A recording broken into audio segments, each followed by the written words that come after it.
Hello there YouTube and welcome along to Steve's Let's Talk Apple event October 2020. In this video I'll be telling you all the announcements that was announced during the October 13th Apple event, which took place earlier this week at the time of recording this. So of course the event took place on Tuesday, October 13th at 6 PM here in the UK. This is everything that Apple did announce. So we're going to start with the iPhone 12.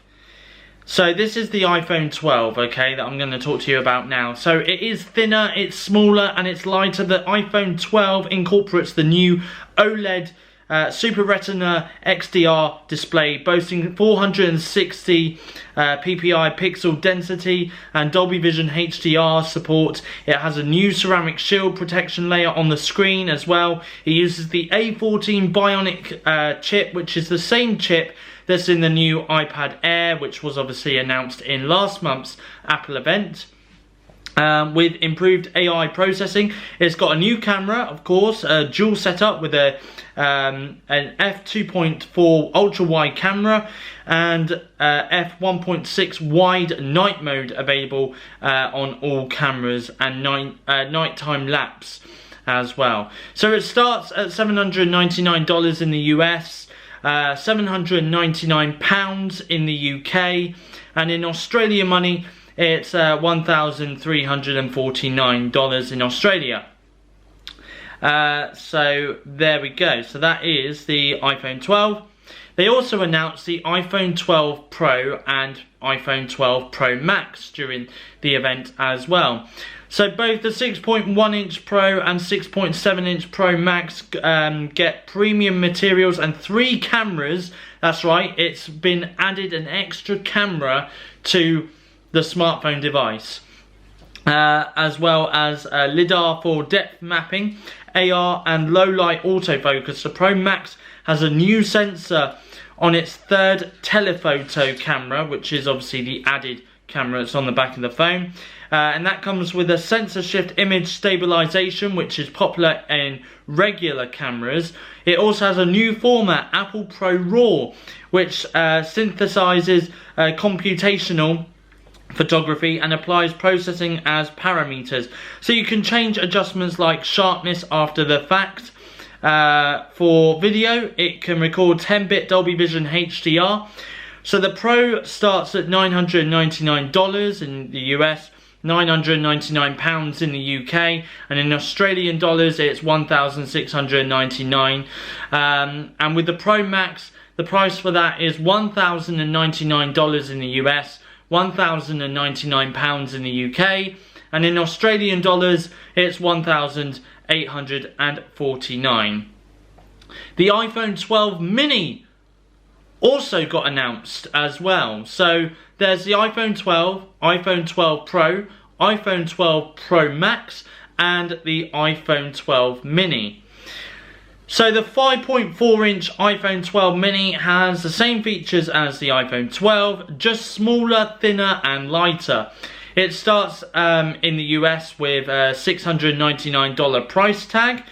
In the UK it's got a £699 price tag, and in Australian dollars it's got a $1,199 Australian dollar price tag. So it is also priced around about the same as last year's iPhone 11, pretty much, which is pretty good. It is pretty good.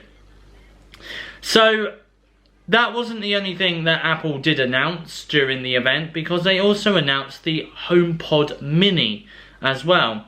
So the HomePod Mini will be available from November 15th, and it will be available in the UK, US and in Australia, of course, and I'll give you the price details of that in a few moments. But first though, Apple's tinier smart speaker looks like a restaurant table candle. That's the best way to describe the HomePod Mini. The new Mini has a completely redesigned audio architecture and uses computational audio to automatically adjust sound characteristics. It can auto pair with your iPhone when it comes into proximity, and of course has deep integration with Siri. So the price tags for the HomePod Mini is, it costs $99 in the US, £99 in the UK, and in Australian dollars it's 149. So there we go. Anyway, so that is the HomePod Mini. What I would also like to say here as well, just very briefly moving back on to the iPhone 12, is the iPhone 12 hasn't just got this new OLED display system. It hasn't just got this protective shield over the glass, neither. It has also got something completely brand new, which is called MagSafe. Now, before, you obviously had a USB which you could plug into your iPhone, and obviously it would charge your iPhone. Well, it doesn't seem to be the case anymore for iPhone 12 moving forward. And the reason being is because Apple do want you to charge wirelessly with a wireless charger. Now, the annoying thing is, the really annoying thing is sometimes you could place your iPhone onto a wireless charging port, and sometimes it might not actually connect to the power source, which means obviously, you won't really be able to charge your phone that much. Well, Apple have made it a lot more simpler today, because with the iPhone 12, 12 Pro, 12 Pro Max and 12 Mini, they have now introduced something called MagSafe, which means there is a little magnet on the back of your iPhone, which is sort of around about the center of the back of your iPhone, and when you do go to charge your iPhone via the wireless power supply, it will just literally click like a magnet onto the power source, which is an amazing feature, because it means then you'll never go without power, or you'll never have to worry about the fact that you may not be able to have, you may not be actually charging your iPhone when you think you are. So yeah, so it is an amazing feature, and it's not just used for the power supply neither, no, because you can also get a little wallet, which again, if it has a magnet on it, you can connect the magnet to the wallet onto the back of your iPhone, where you can store your credit cards, your debit cards, all sorts of cards really. You can also add a special iPhone 12 case as well, which has got a magnet on it, where it will have a little window at the front of the case, where it will just display the iPhone's clock.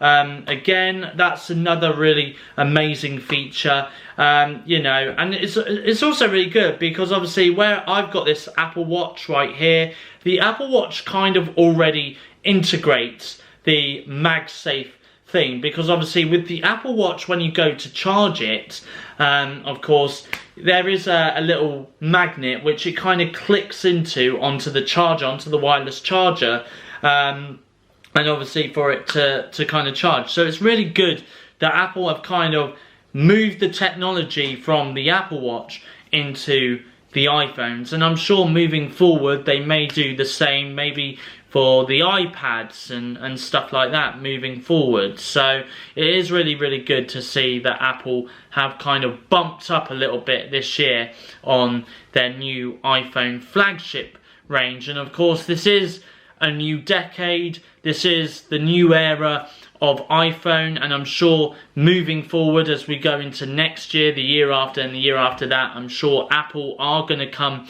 up with some really good ways of introducing new features to the iPhone. The other really good thing is all of those handsets, the iPhone 12, 12 mini, 12 Pro and 12 Pro Max, are all 5G enabled devices as well, which again is absolutely amazing, because it means that they are going to be a whole lot faster, especially when you connect to the internet as well. So again, it is absolutely incredible that that Apple have now gone in to the 5G market like all the other major mobile brands out there, like Samsung, for example. So yeah, so that is pretty much everything that was announced during the October 13th Apple event that took place on Tuesday the 13th of October. So I hope you guys did enjoy this video. If you did, please give it a thumbs up, and if you're not yet subscribed to my YouTube channel, hit the subscribe button down below. That is all from me, but from me though, it's goodbye. Thank you for watching, and I will see you guys in my next YouTube video.